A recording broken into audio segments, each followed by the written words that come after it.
विज्ञान नमुता ही जाते भये अरिहंतादि महान। करि मंगल करि हो महा ग्रंथ करन के कान। जाते मिले समाज सब पावे निज पद राज। पावे निज पद राज। इस भवतरु का मूल एक जानहु मिथ्या भाव। ताको मोक्ष उपाय। मोक्ष मार्ग प्रकाशक नामक यह ग्रंथ है। आचार्य कल्प पंडित प्रबल टोडरमल जी साहब की यह रचना। बड़ी सुंदर चर्चाएं चल रही थी। हम क्या करें यदि हमें शास्त्र में विरोध दिखाई देता है तो हमारा क्या कसूर है। दिखता है ना हमारे को कि कुछ गड़बड़ियाँ दिखाई दे रही है। दिखता है ना कि एक जगह द्वारावती लिखा हुआ है, एक जगह सौरीपुर लिखा हुआ है। हम करें क्या, ये बतलाइए। बहुत तरह के जब ऐसे प्रश्न उठते हैं और उलझनें खड़ी होती है तो टोडरमल जी कुछ शिक्षा दे रहे हैं।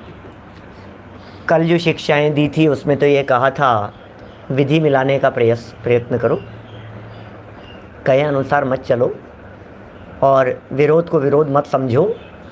कहीं न कहीं समझने में फ़र्क होगा। जिनवाणी में विरोध नहीं होता, समझने में फ़र्क होता है। जब आप समझने का प्रयत्न करेंगे तो आपको विरोध नहीं दिखाई देगा। जिनवाणी तो सारे विरोध का निपटारा कर देती है। जिनवाणी में विरोध कैसे हो सकता है। जिनवाणी तो माँ है ना, और एक ही माँ अलग अलग तरह के कथन किस तरह से करेंगी, मतलब विरोध रूप बातें कैसी करेगी।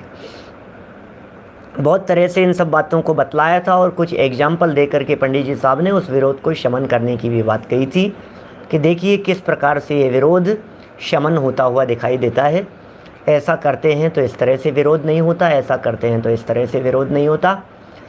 और आज एक बहुत महत्वपूर्ण प्रकरण पंडित जी साहब यहाँ सिखा रहे हैं कि यदि सच में अब विरोध ही दिख रहा हो तो अब तो कोई उपाय लगता नहीं है। बोले फिर भी है कुछ उपाय।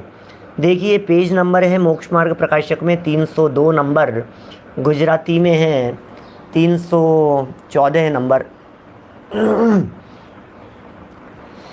पुस्तकें जैसी आपके पास में जो हो उसमें देखिए। हिंदी पुस्तकों में 302 नंबर पेज पर और बीच वाला ही एक पैराग्राफ है, जहाँ विरोध भाषित हो वहाँ क्या करें। अब विरोध दिख ही रहा है, पक्का ही दिख रहा है, अब क्या करेंगे। अब तो मोटा मोटा ही विरोध दिखाई दे रहा है। अभी इसके अंदर कोई हमारे को ऑप्शन भी नहीं दिखाई दे रहा है, इसके अंदर कोई हमारे को समाधान भी नहीं दिखाई दे रहा। कई जगह पर दृष्टि भेद होते हैं, कई जगह पर विवक्षाएं भेद होती है, कई जगह पर ऐसा होता है जहाँ कोई तर्क युक्ति नहीं चलती है, न्याय नहीं चलता है। जो बात कही गई है या तो ये सच हो सकता है या ये सच हो सकता है। इससे ये संख्या 3 गुना ज़्यादा है और इससे ये संख्या 7 गुना ज़्यादा है। क्या कहा? एक जगह लिखा 3 गुना ज़्यादा है, दूसरी जगह लिखा 7 गुना ज़्यादा है। अब बात तो एक ही सच होगी दोनों में से। अब किसको सच माने, बताओ क्या करें। पंडित जी साहब ने कुछ मार्मिक बातें यहाँ कह दी थी कि भाई काल दोष है, क्या करें, क्षयोपशम ज्ञान है। इस क्षयोपशम ज्ञान में सारी बातें यथार्थ भाषित होती नहीं हैं। केवल ज्ञानी वर्तमान में है नहीं, मंद बुद्धि है, अल्प ज्ञानी है, क्षयोपशम है। कहीं भाषा का फ़र्क हो जाता है, कहीं समझने का फ़र्क हो जाता है, कहीं प्रतिलिपिकार के माध्यम से फ़र्क हो जाता है। क्या समझने में भी विरोध हो जाता है और वर्णन विस्तार करने में भी हो सकता है, प्रतिलिपियों के अंदर भी हो सकता है। एक प्रतिलिपि में ये शब्द मिल रहा है, दूसरी प्रतिलिपि में ये शब्द मिल रहा है। टोडरमल जी की आयु के संदर्भ में ही पहले 27 वर्ष माना जाता था। एक जगह पर डॉक्टर हुकमचंद जी भारेल साहब को मिला 27 नहीं 47 है। अब टोडरमल जी की आयु 27 थी कि 47 थी, अब दादा ने प्रमाण दे करके उसको 47 सिद्ध किया और पूर्व परंपरा उसे पूरी 27 मान रही थी। मेरा कहने का मतलब यह है 27 माने के 47 माने, 27 का 47 हो गया, 47 का 27 हो गया। लिखने वाले कुछ का कुछ लिख गए, लिखते समय थोड़ा सा रहीम बनाना था और र की जगह क बन गया, फास्ट लिखते लिखते तो रहीम की जगह करीम हो गया। कुछ भी हो जाता है ऐसा, राम की जगह मरा हो जाता है, अक्षर आगे पीछे हो जाता है। एक पेज ऊपर से नीचे तक हिंदी का हम लोग लिखते हैं तो उसमें कई प्रूफ संबंधी करेक्शन हो जाते हैं। ग्रंथ जब प्रकाशित होते हैं तो उसमें प्रूफ रीडिंग संबंधी कितनी सावधानियां रखी जाती है। आज तो साहित्य ऐसे छप रहा है, बस बिना देखे बिना समझे फटाफट बस। प्रिंटिंग संबंधी भी भूल हो सकती है, पढ़ने संबंधी भी भूल हो सकती है, करेक्शन संबंधी भी भूल हो सकती है। इसलिए ज्ञानी विद्वान लोग हमेशा ये बात कहते हैं, सुधी माने ज्ञानी लोग सुधार करके पढ़ें। यदि किसी तरह की कोई भूल हो गई हो, ध्यान रखना चाहिए। यदि हो कहीं कुछ स्खलन, यदि हमसे कहीं कुछ चूक हो गई हो, तो मैं ज्ञानियों से निवेदन करता हूँ कि आप इस बात को सावधानी रख करके पढ़ें। ये सारी बातें कल कह दी थी। अब फिर भी दो आचार्यों की बातें लिख रही है। एक रवि सेनाचार्य कुछ कह रहे हैं और एक नेमिचंद्राचार्य कुछ कह रहे हैं। एक पूज्यपाद आचार्य कुछ कह रहे हैं और एक जयसेनाचार्य कुछ कह रहे हैं। अब क्या करें बोलो? अब दोनों आचार्यों के वचन हैं, दोनों मूल प्रतियों के अंदर लिखा हुआ है। अब क्या किया जाए हमारे माध्यम से? तो फिर ये बहुत सुंदर समझदारी की बातें करें। आप निर्णय किस तरह से करेंगे, आप फैसला किस तरह से करेंगे, आप कौन सी बात को प्रामाणिक मानेंगे, उसके बेस क्या होनी चाहिए, किस आधार पर बात कही जानी चाहिए, ये देखिए ज़रा। 302 नंबर पेज। जहाँ विरोध भाषित हो वहाँ इतना करना, हमें कह रहे हैं इतना करना, हमें शिक्षा दे रहे हैं इतना करना, आप इतना कीजिएगा। ये अपनी रेस्पॉन्सिबिलिटी है। क्या है? इतना करना कि यह कथन करने वाले बहुत प्रामाणिक हैं या यह कथन करने वाले बहुत प्रामाणिक हैं। भैया दो विरोधी कथन आपको दिखाई देने लगे तो आप विचार करना इन दोनों में से कौन सा कथन करने वाले ज़्यादा प्रामाणिक है। बोलो, अभी ये अपने को सोचना पड़ेगा। माने प्रामाणिक व्यक्तियों की बात प्रामाणिक होती है क्या? सोचना कि कितना मार्मिक बिंदु दिया है यहाँ पंडित जी साहब ने। जहाँ विरोध भाषित हो वहाँ इतना करना कि यह कथन करने वाले बहुत प्रामाणिक हैं, ये बात कहने वाले या यह कथन कहने वाले बहुत प्रामाणिक हैं। कथन दो हैं, अब दोनों में से कौन सी बात कहने वाले कौन प्रामाणिक हैं, ज़्यादा प्रामाणिक हैं? ऐसे विचार करके बड़े आचार्य अधिकों का कहा हुआ कथन प्रमाण करना। ओहो, क्या कह रहे हैं? बड़े आचार्यों का कथन प्रमाण करना, इसका मतलब हमें हिस्ट्री पढ़नी पड़ेगी। इसका मतलब हमारे को पूरा इतिहास पढ़ना पड़ेगा। नहीं तो हम कैसे निर्णय करेंगे कि कौन आचार्य प्राचीन है और कौन आचार्य अर्वाचीन है, नए कौन से हैं और पुराने कौन से हैं? इसका निर्णय कैसे करेंगे?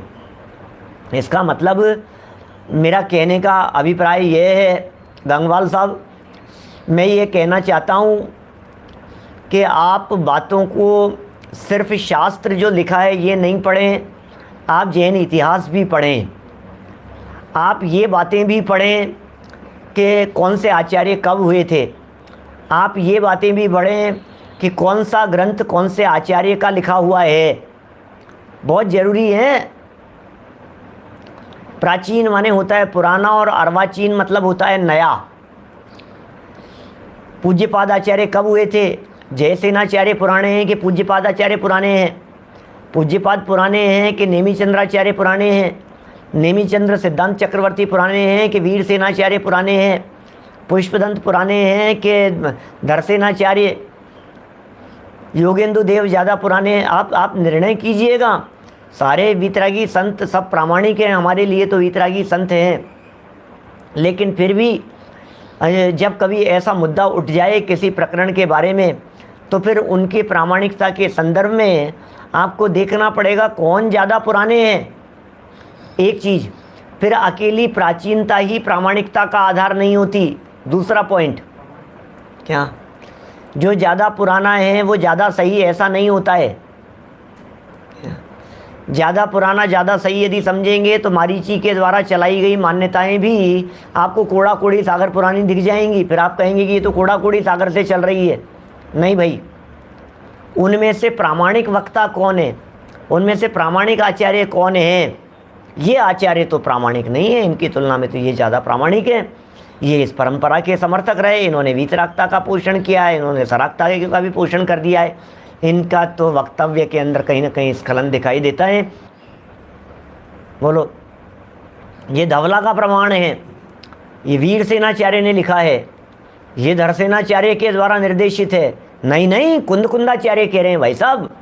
कुंदकुंदाचार्य के वचनों को किसी भी रूप में कम नहीं आंका जा सकता है, क्योंकि कुंदकुंदाचार्य वे हैं जो कलिकाल सर्वज्ञ हैं। कुंदकुंदाचार्य वे हैं जिन्हें भगवान महावीर और गौतम स्वामी के तुरंत बाद में याद किया जाता है। माने लिखने का प्रयोजन भी देखा जाएगा। सब बातें सिखा रहे हैं पंडित जी साहब, कितनी कितनी तरह से बातें निर्णय की जाती है। ऐसे ही निर्णय नहीं होता है, जब रिसर्च की जाती है, जब पीएचडी की जाती है, जब शोध खोज की जाती है, जब किसी विषय के निर्णय पर पहुंचने के प्रयास किए जाते हैं। आचार्यों की काल गणना के संदर्भ में भी बहुत तरह की उहापोह प्राचीन विद्वानों ने की है। वर्तमान में तो ऐसी विद्वत्ता, ऐसे विद्वान, ऐसे रिसर्च करने वाले लोग ही नहीं दिखाई देते हैं। जिस गहराई में जाकर के हमारे पुराने विद्वानों ने, ए.एन. उपाध्याय जैसे जो विद्वान हैं, हीरालाल जी साहब हैं, ए.एन. उपाध्याय साहब हैं, फूलचंद जी साहब हैं, ये जो विद्वान पुराने विद्वान रहे हैं, इन लोगों ने जिस तरह से काम किया है, बड़े गजब के काम किए हैं भाई साहब। मैंने उनकी जो प्रस्तावनाएं हैं, उनमें जो काल निर्णय संबंधी इतिहास के क्षेत्र में जो उन्होंने काम किए हैं, उन्हें देख देख करके ऐसे लगता है ये इस समय हुए थे, ये इस समय हुए थे, इन्होंने इसकी ऐसी व्याख्या की है, ये इसके पूर्ववर्ती होने चाहिए, ये इसके पश्चातवर्ती होने चाहिए। और ये कैसे कैसे रिसर्च निकालते हैं और तब जा कर के उनकी काल गणना होती है। उमा स्वामी आचार्य पुराने हैं कि कुंदकुंदाचार्य पुराने हैं, समंत भद्राचार्य पुराने हैं, इनका काल निर्णय कैसे होता है, काल निर्धारण किस प्रकार से होता है? बोलिए क्या कह रहे हैं यहाँ? जहाँ विरोध भाषित हो वहाँ इतना करना कि यह कथन करने वाले बहुत प्रामाणिक हैं या यह कथन करने वाले बहुत प्रामाणिक हैं। ठीक है ना? ऐसे विचार करके बड़े आचार्यादिकों का कहा हुआ कथन प्रमाण करना तथा जिन मत के बहुत शास्त्र हैं उनकी आमनाएं मिलाना सिखा रहे हैं भाई साहब। कितने जिन मत में आचार्य तो बहुत सारे हैं और शास्त्र भी बहुत सारे हैं उन लोगों के द्वारा लिखे हुए, तो फिर आमनाएं मिलाना कि ये कौन सी आमनाएं के द्वारा लिखे गए हैं।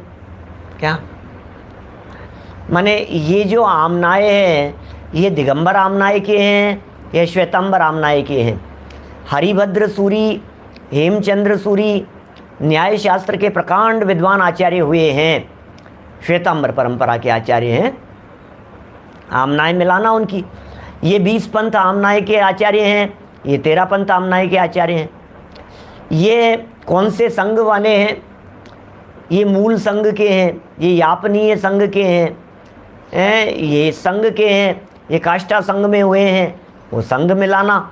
ये सब इतिहास को पढ़ने से इन सब बातों का पता लगता है थोड़ा थोड़ा सा, किन के द्वारा क्या किया गया, किन के द्वारा क्या किया गया। वर्तमान में हमारी परंपरा में तो हम लोग ऐसा ही दृढ़ता से मान करके चलते हैं कि उमा स्वामी आचार्य कुंदकुंदाचार्य के पट्टे शिष्य थे क्या।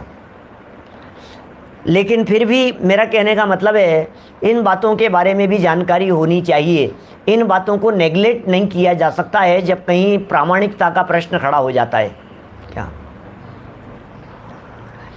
देखिए, ऐसा विचार करके बड़े आचार्यादिकों का कहा हुआ कथन प्रमाण करना क्या। एक ही नाम के 2 आचार्य हुए हैं, उनमें भी विचार करना है ना। विषयों के आधार पर भी देखा जा सकता है फिर अनुयोगों के आधार पर भी देखा जा सकता है। अभी मैंने एक शब्द दिया था कुंदकुंदाचार्य के पट्ट शिष्य। पट्ट शिष्य का मतलब प्रमुख शिष्य, पट्टाधीश, प्रमुख, ऐसे शब्दों के प्रयोग होते हैं। मिलान करना, कभी कभी आमनाय के अनुसार मिलान किया जाता है, कभी कभी अनुयोगों के आधार पर मिलान किया जाता है। जैसे समझ लीजिए चरणानुयोग के संदर्भ में यदि आपको प्रमाण देखना है चरणानुयोग के बारे में, तो फिर आप रत्नकरण श्रावकाचार्य को प्रामाणिक मानेंगे। अभी अध्यात्म की बात चल रही है तो फिर आप अमृतचंद्राचार्य ज़्यादा प्रामाणिक हैं, क्योंकि अध्यात्म का प्रकरण है, द्रव्यानुयोग का प्रकरण है, और द्रव्यानुयोग के प्रकरण में अमृतचंद्राचार्य को फॉलो करना। करणानुयोग का यदि प्रसंग चल रहा है तो नेमिचंद्राचार्य, यतिवृषभाचार्य, उनको ज़्यादा प्रामाणिक मान करके उनकी बात को फॉलो करना।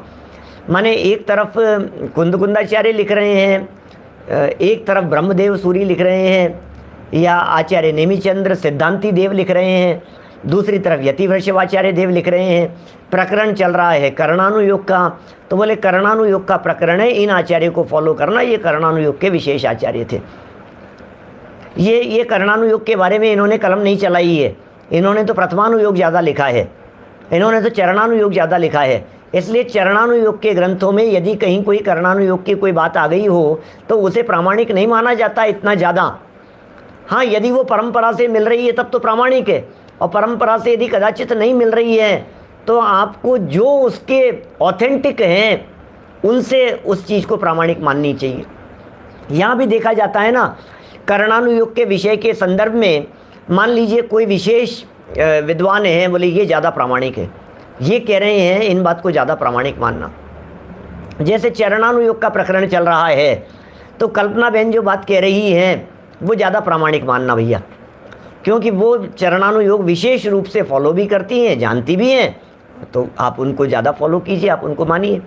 करणानुयोग का कोई प्रकरण चल रहा है और मान लीजिए डॉक्टर उज्ज्वला बहन कुछ कह रही हैं, तो आप उनकी बात को नेगलेक्ट नहीं कर सकते हैं।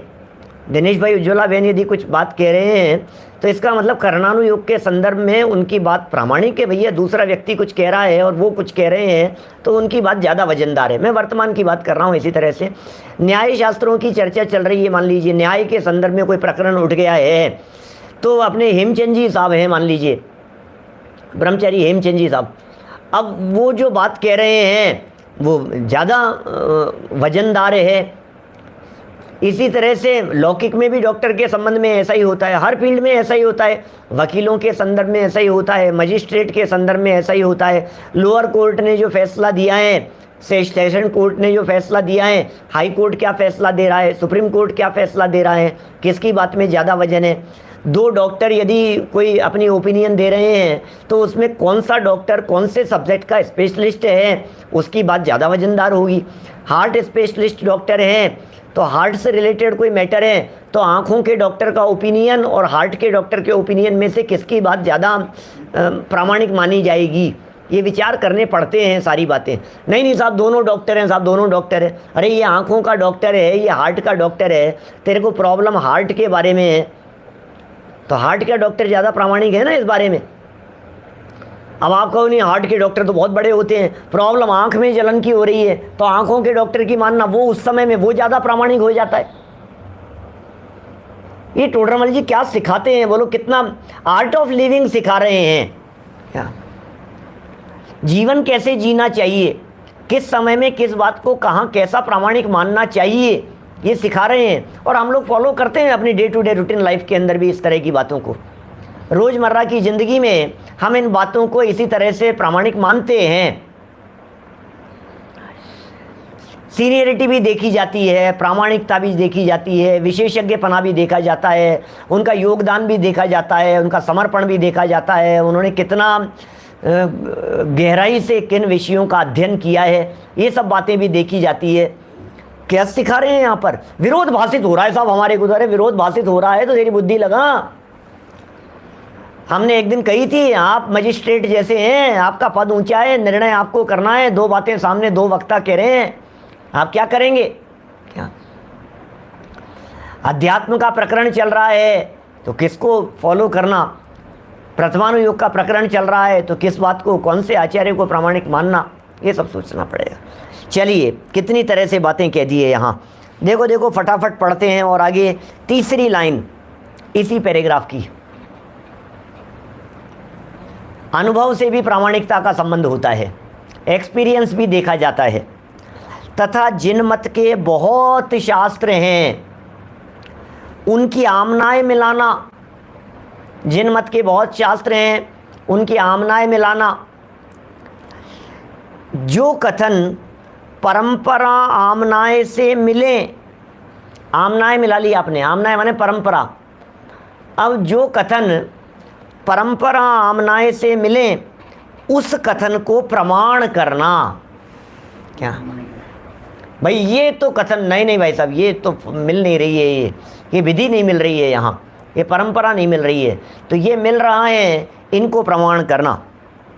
इस प्रकार विचार करने पर भी सत्य असत्य का निर्णय न हो सके।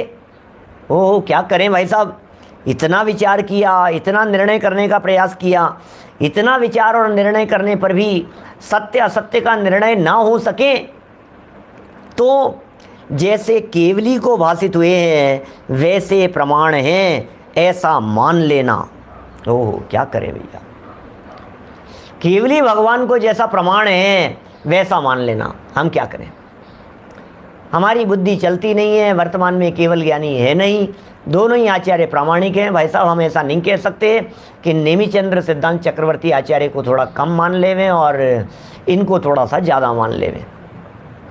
बोलो, यति वृषभ आचार्य तिलोय पन्नती के करता हैं और नेमिचंद्र सिद्धांत चक्रवर्ती ये त्रिलोक सार के करता हैं। दोनों में से प्रामाणिक कौन है? बोले, क्या बात कर रहे हो, ऐसा प्रामाणिक तो दोनों ही हैं। तो फिर कथन में विरोध कैसे दिखाई दे रहा है, क्या करें, क्या करें भाई साहब।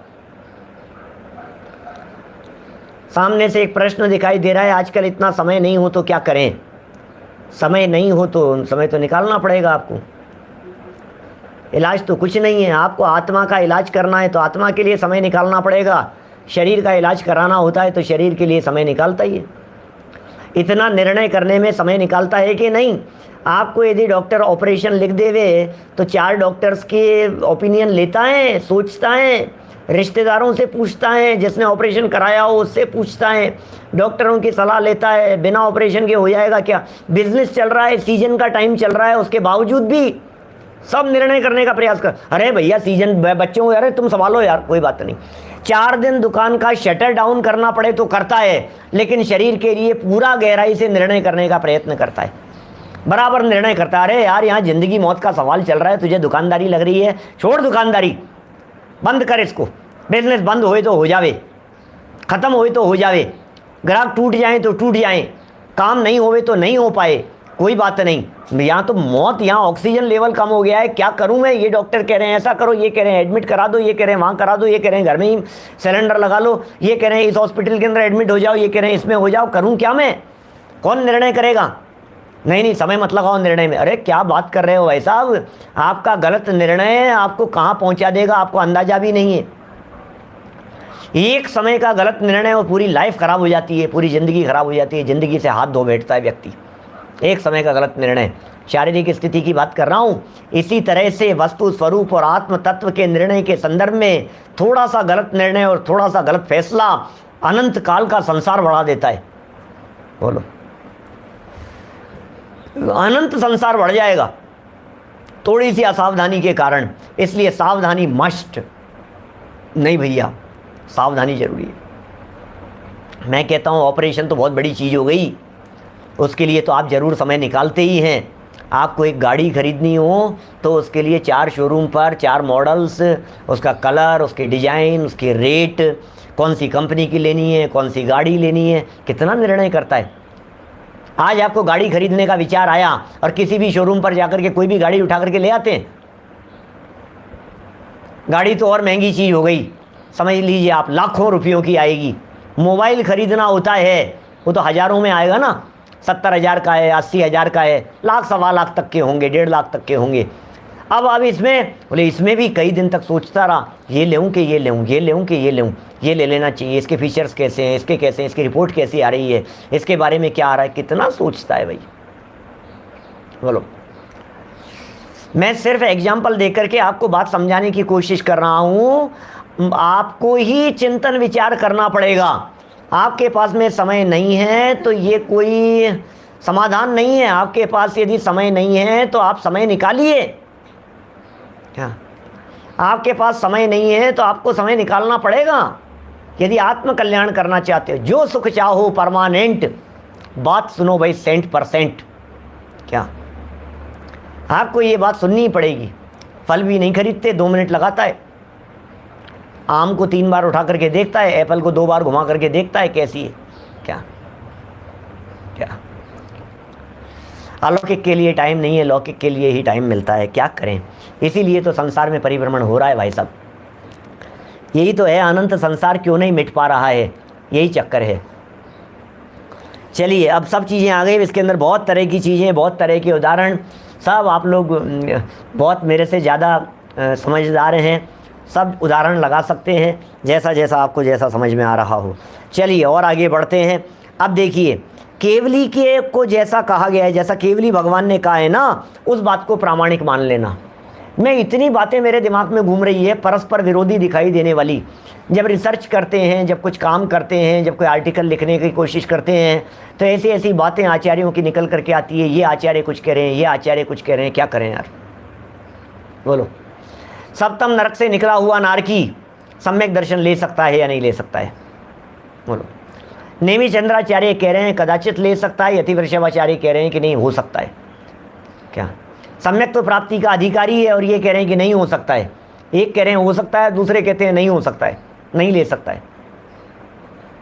एक कह रहे हैं यहाँ से ऐसा होगा और दूसरे कह रहे हैं नहीं, यहाँ से ऐसा नहीं हो सकता है। एक मैं आपको कम से कम 60-70 से ज़्यादा पॉइंट होंगे इस तरह के जो आचार्यों के ग्रंथों के अंदर डेफर करते हुए दिखाई दे रहे हैं। क्षयोपम ज्ञानी उसके पीछे कारण है। दृष्टि भेद शब्द है एक।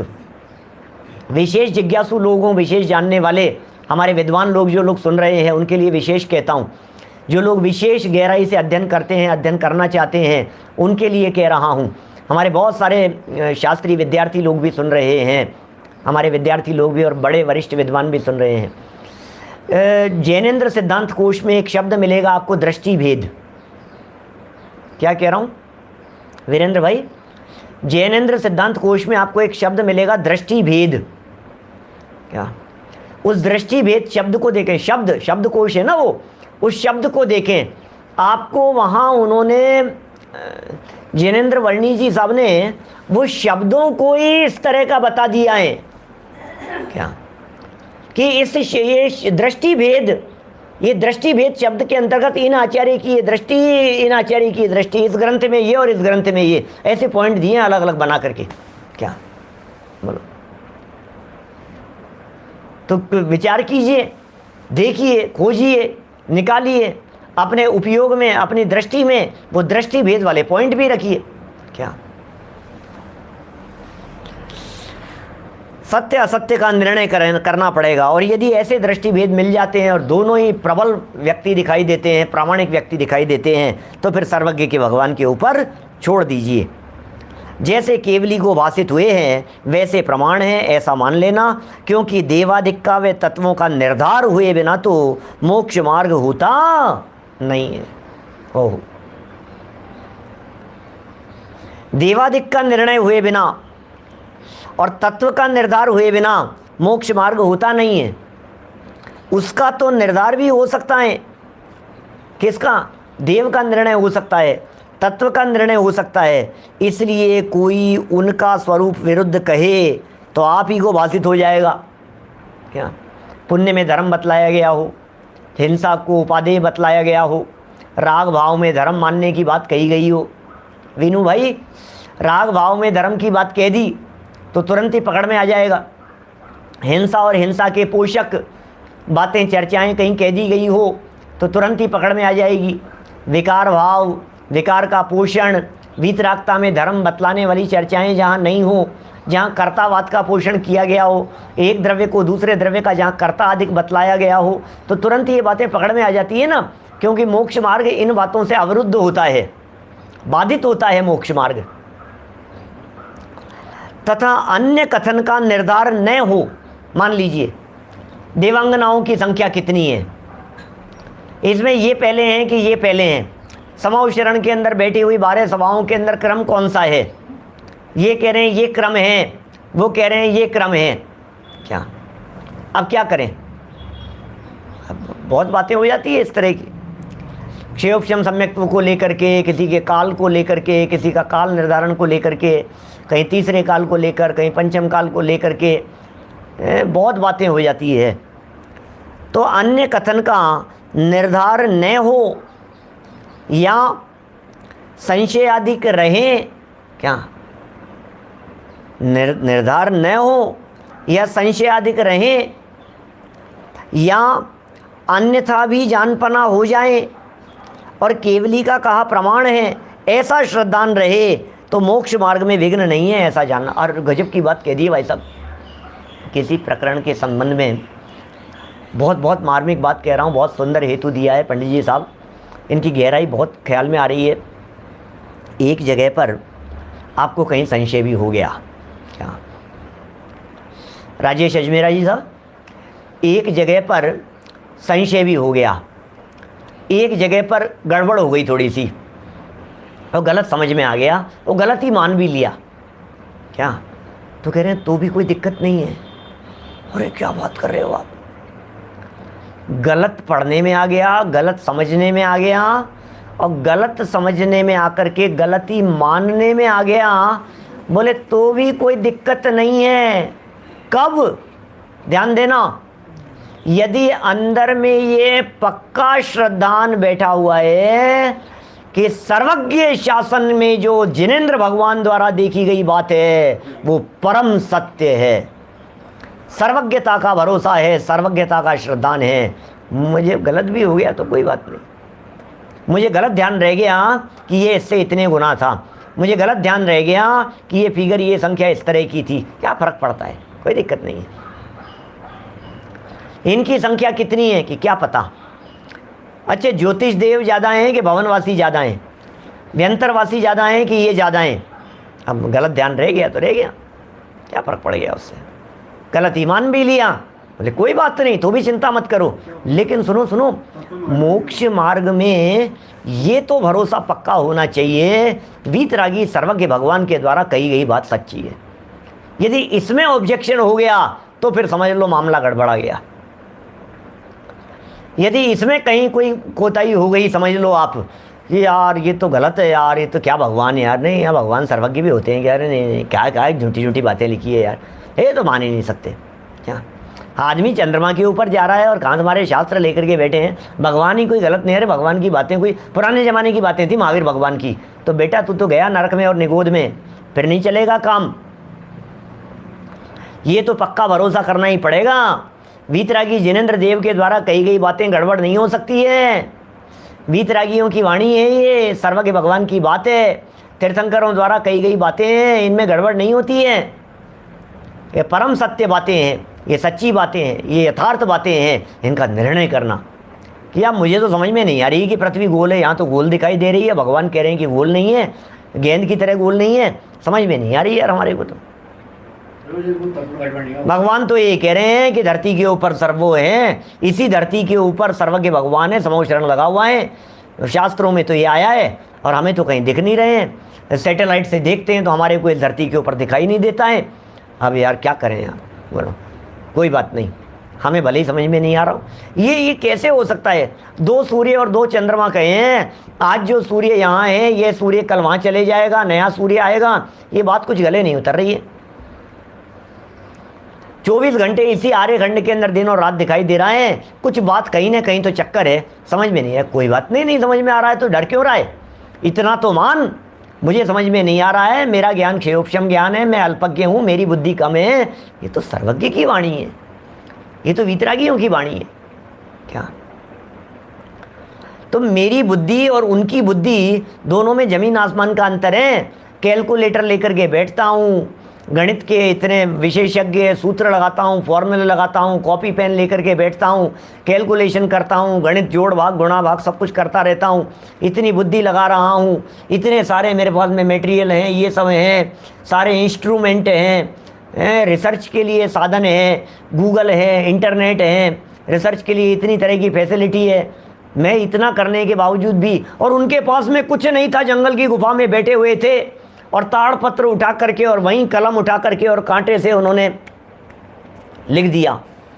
न उनके पास में कैलकुलेटर, न उनके पास में कंप्यूटर, न उनके पास में इंटरनेट, न उनके पास में फैसिलिटी, न उनके पास में इंस्ट्रूमेंट, न उनके पास में दूरबीन और ये और वो, कुछ भी नहीं, उन्होंने लिख दिया। तो उनकी बुद्धि कितनी थी और मेरी बुद्धि कितनी है, ये तो इससे ही पता लग रहा है।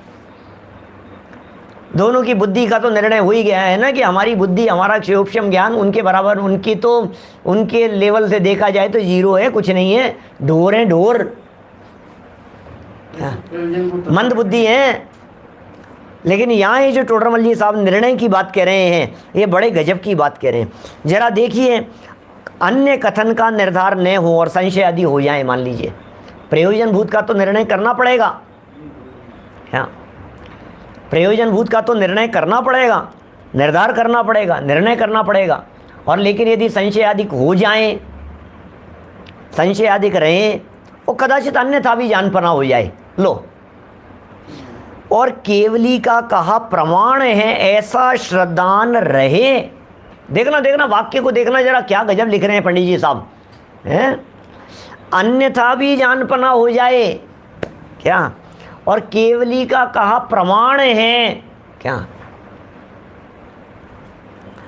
ऐसा श्रद्धान रहे तो मोक्ष मार्ग में विघ्न नहीं है, ऐसा जानना।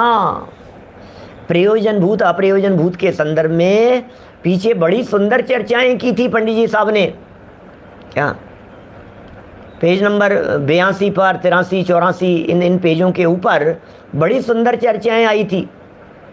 प्रयोजन भूत क्या है, अप्रयोजन भूत क्या है, किसे ज़्यादा प्रयोजन भूत मानना है, किसका श्रद्धान रखना है, मोक्ष मार्ग का श्रद्धानी होना है, तत्वों का श्रद्धानी होना है, वेद विज्ञान की बात में गड़बड़ नहीं होनी चाहिए, तत्व की बात में गड़बड़ नहीं होनी चाहिए। ये यदि बातें बराबर है तो सब बराबर है भाई साहब, और यहाँ यदि गड़बड़ है तो तुम कितना भी सही जानो, सब जगह पर गड़बड़ है। रस्सी को सांप भी जान लोगे तो अनर्थ होने वाला नहीं है, बैलेंस शीट का टोटल नहीं मिलेगा तो गड़बड़ होने वाली नहीं है। बूरे को नमक जान लिया तो कोई अनर्थ नहीं हो जाएगा, नमक को बुरा समझ लिया तो कोई अनर्थ नहीं हो जाएगा। किसी व्यक्ति को सामने देख करके पहचान नहीं पा रहे हैं तो अनर्थ नहीं हो जाएगा। क्या फर्क पड़ गया है प्रदीप पाटनी जी साहब, कोई फर्क नहीं पड़ता है, औहदे का ज्ञान है। लक्ष्मी चंद जी साहब, ये जो बातें गहराई से कह रहे हैं, इन बातों में कितना रहस्य छिपा हुआ है, क्या फर्क पड़ गया है। हम रास्ता, अरे यार क्या बात कर रहे हो आप, सम्यक दृष्टि हो गई और आपको यही पता नहीं है कि जयपुर के पास में जोधपुर है कि अजमेर है। अब नहीं है तो नहीं है भैया, क्या करें, क्या, अरे यार आप सम्यक दृष्टि हो, आपको इतना ही पता नहीं है कि ये फॉर्मूला क्या होगा, आपको पता ही नहीं है कैलकुलेशन कैसे की जाती है। अरे भाई क्या करे हो, क्या जानना है, किस किस को जानेगा, कितना जानेगा। एक आत्मा को जानते हैं ना, बाकी दुनियादारी नहीं जानते तो कोई बात नहीं। एक आत्मा को जानने वाले अल्पकाल में केवल ज्ञानी हो जाते हैं। क्या पुण्य और सदाचार में धर्म इसीलिए मान रहे हैं, सारी गड़बड़ी इसीलिए हो रही है। देखो आप यहाँ श्रद्धान की बात कह रहे हैं, श्रद्धान बराबर होना चाहिए। देखो श्रद्धान में यदि गड़बड़ नहीं है तो बोले मोक्ष मार्गी है, क्या मोक्ष मार्ग में विघ्न नहीं है, ऐसा जानना। यहाँ कोई तर्क करे, हो अरे भाई साहब खतरनाक है टोडरमल जी का प्रश्न है। तो कभी कभी प्रश्न देख देख करके घबरा जाता हूँ यार, ऐसे ऐसे भी लोग होते हैं। अभी इतनी बातें मैंने आपको पौन घंटे तक समझाई, 40 मिनट हो गए समझाते हुए। जितनी बातें हमने आपको यहाँ समझाई है, जितनी बातें बतलाई है, इन बातों को सुन करके कोई ऐसा डेढ़ अकल भी हो सकता है क्या? कैसा डेढ़ अकल? जैसा यहाँ सामने दिखाई दे रहा है 302 नंबर पेज पर, कैसा डेढ़ अकल दिखाई दे रहा है। सुनो सुनो सुनो, क्या ऐसा डेढ़ अकल? कोई तर्क करे जैसे नाना प्रकार के कथन जिन मत में कहे हैं, जिन मत में, जैन शास्त्रों में क्या? जैसे नाना प्रकार के कथन कहे हैं वैसे अन्य मत में भी कथन पाए जाते हैं। बोलो, नाना प्रकार के कथन है ना, तो अन्य मत में भी दूसरी अपेक्षा से कही है बात। सो अपने मत के कथन का तो तुमने जिस तिस प्रकार स्थापन किया। यार ये बात कर रहे हो यार आप, यार खुद की बातों को तो आपने सही सिद्ध कर दिया, गलत दिखने वालों को भी सही सिद्ध कर दिया। चौड़े ही दो आचार्य गलत गलत कह रहे थे, अलग अलग बात कह रहे थे, उसको भी तुमने स्थापन कर दिया। क्या है? परस्पर विरोध दिखाई दे रहा था तो तुमने उनमें संगति बिठाने की बात कह दी।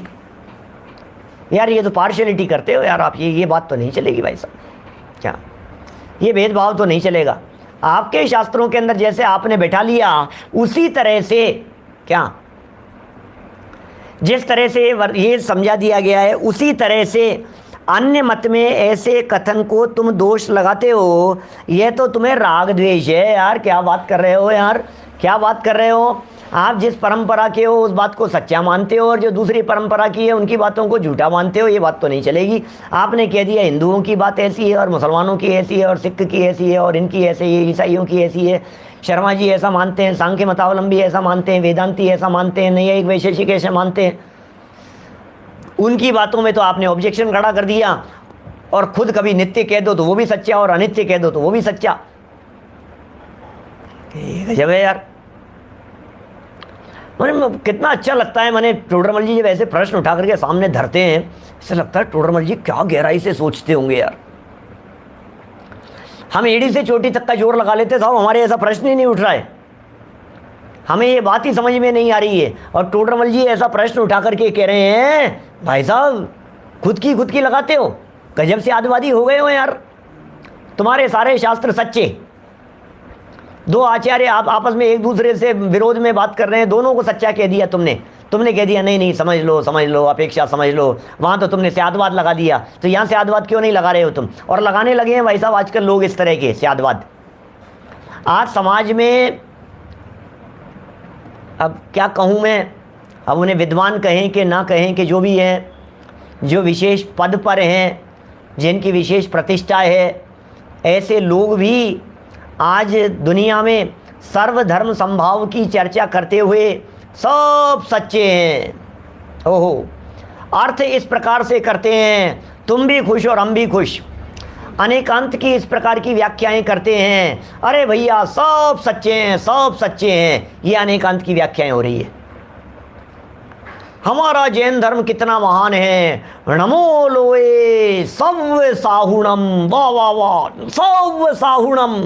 क्या पीतांबरी रक्तांबरी, भगवा वस्त्र पहने हुए, बिना वस्त्र पहने हुए, नागा बाबा, दाढ़ी वाले बाबा, पगड़ी वाले बाबा, सब बाबा, सब सारे नमो लोए सब साहुणम। अरे क्या धर्म है भाई साहब, गजब। अरे भाई क्या क्या कह रहे हो यार, क्या कह रहे हो भाई साहब, क्या कह रहे हो? सोचो तो सही जरा है। ऐसा थोड़ी ना चलता है भाई, ऐसा थोड़ी ना चलता है। नमो अरिहंताणम नमो सिद्धाणम को भी तो देखो, सिद्धों की श्रेणी में आने वाला जिनका नाम है। क्या क्या ऐसा ही चलता है वीरेंद्र भाई। खुद की गाय तो गौ माता और दूसरे की गाय ढोर, ऐसा ही लगता है। तो आप भी ऐसा ही कर रहे हो पंडित जी साहब, आप भी ऐसा ही कर रहे हो टोडरमल जी साहब। आप भी स्यादवाद के नाम पर खुद की बातों को सच्चा कह रहे हो। यदि तुम सच्चे स्यादवादी हो तो उनकी बातों को भी सच्चा कहो। आप यदि सच्चे स्यादवादी हो तो उनकी बातों को भी बराबर कहो। आप यदि अनेकांतवादी हो तो फिर सारी बातें सब बराबर कहो। अरे भाई अब क्या कहें तुम्हारे हैं? प्रश्नकर्ता का प्रश्न है भैया, तुम अनेकांत और स्यादवादी तो कहते हो अपने आप को, और बातें तो इस तरह की करते हो। वीतराग भाव होना चाहिए भैया, सुनील जी सर्राफ साहब, वीतराग भाव होना चाहिए, वीतराग भाव। अरे किसी से राग नहीं, किसी से द्वेष नहीं, वीतराग भाव की बातें करते हो। यहाँ मंच पर बैठ करके बड़ी बड़ी बातें करते हो और राग द्वेष तुम फैलाते हो। इनको मानना और इनको नहीं मानना समझ में नहीं आती है तुम लोगों की बातें। कितने मायाचारी हो, सब समझ में आ रही है। तुम ही तो कहते हो ये बात, वीतरागी होना चाहिए, वीतराग भाव, वीतराग भाव, वीतरागी से देखो, वीतराग भाव होना चाहिए भैया। और तुम क्या कह रहे हो? नहीं, सरागियों के बस एक वीतरागी को सर है झुकाना। क्या रागियों को मत मानो, वीतरागियों को मानो। क्या, अब क्या करें? टोडरमल जी लिख रहे हैं यहाँ पर, प्रश्न उठाया है, प्रश्न, ये तो तुम्हें राग द्वेष है बुरीचा जी साहब, ये तो तुम्हें राग द्वेष है। मैं नहीं कह रहा हूँ, टोडरमल जी लिख रहे हैं, ये तो तुम्हें राग द्वेष है भैया, तुम इनको नहीं मानते हो यार, तुम्हारे देवता को नहीं मानते, तुम हमारे महाराज को नहीं मानते, तुम्हारे संत को नहीं मानते, तुम हमारे त्यागी जी को नहीं मानते, तुम हमारे धर्म को नहीं मानते, तुम हमारी मान्यताओं को नहीं मान रहे हो। अब बोलो क्या करें? वीतराग भैया मान, किसने कहा नहीं मान रहे हैं? आप पद्मावती माता को नहीं मानते हो, आप इनको नहीं मानते हो, आप धर्मेंद्र जी को नहीं मानते हो, आप इनको नहीं मानते हो, आप व्यंतरादिक को नहीं मानते हो। किसने कहा नहीं मानते? मानते हैं, लेकिन वीतराग भाव से मानते हैं। इसका नाम वीतरागता है। वीतरागता किसका नाम है? क्या सोचना जरा, वीतरागता किसका नाम है? वीतरागता, वीतरागता का अर्थ सबको बराबर कर देने का नाम वीतरागता नहीं है। समाधान तो कल पढ़ूंगा इसका, आज नहीं पढ़ूंगा मैं। आज तो मैं समाधान करने की कोशिश कर रहा हूं, आपको थोड़ा सा उपयोग की एकाग्रता करके समझने का प्रयास करना। क्या भैया, वीतरागता सबको एक जैसा देखने का नाम नहीं है। वीतरागता कहते हैं जो जैसा है उसे वैसा देखना। लोहाड़िया जी, जो जैसा है उसे वैसा देखना, इसका नाम वीतरागता है। जो जैसा है उसे वैसा स्वीकार करना, इसका नाम वीतरागता है। जो जैसा है उसे वैसा उस रूप में मानना, इसका नाम वीतरागता है। वीतरागियों को वीतरागी मानना, सरागियों को सरागी मानना, रागियों को रागी मानना, कशाइयों को कशाई मानना, संसारियों को संसारी मानना, मुक्त जीवों को मुक्त मानना। बोलो, अब आप कहो सब बराबर, सब बराबर। अरे सब बराबर थोड़ी ना चलेगा, सब बराबर नहीं चलता है। तो थोड़ा कहा है, बहुत समझ लेना। टोडरमल जी साहब ने यहाँ प्रश्न चिन्ह लगा दिया मान्यताओं के ऊपर, विचारधाराओं के ऊपर। इन सब बातों का पंडित जी किस तरह से जवाब देने की कोशिश कर रहे हैं, किस तरह से इन सब बातों को समझा रहे हैं और किस तरह से समझाएंगे, इस प्रकरण को कल आगे बढ़ाएंगे। बातें बड़ी मार्मिक है। आज इसी भावना पूर्वक हम विराम दे रहे हैं कि जिनवाणी की बातों को यथार्थ रीति से समझते हुए हम आत्मकल्याण करें। इसी भावना से बात को यहीं विराम देता हूँ। दिन में 2:30 बजे क्षत्र चूड़ामणि और रात को 8 बजे हमारी जो सुंदर चर्चा, थोड़ी वैराग्य और वेद विज्ञान की चर्चा करते हुए आज आगे बढ़ेंगे। अजीव तत्व संबंधी चर्चा में आप अवश्य उन सब बातों का लाभ लेवें। जिनवाणी स्तुति। निज निधि निज में बताई, यह अनंत उपकार है। उसके लिए जिनवाणी माँ को वंदना शतबार है, वंदना शतबार है। नमो नमो हरिहंताणं, नमो सिद्धाणं, नमो यूर्याणं, नमो विजयाणं, नमो भवे सब वैसागुणम्।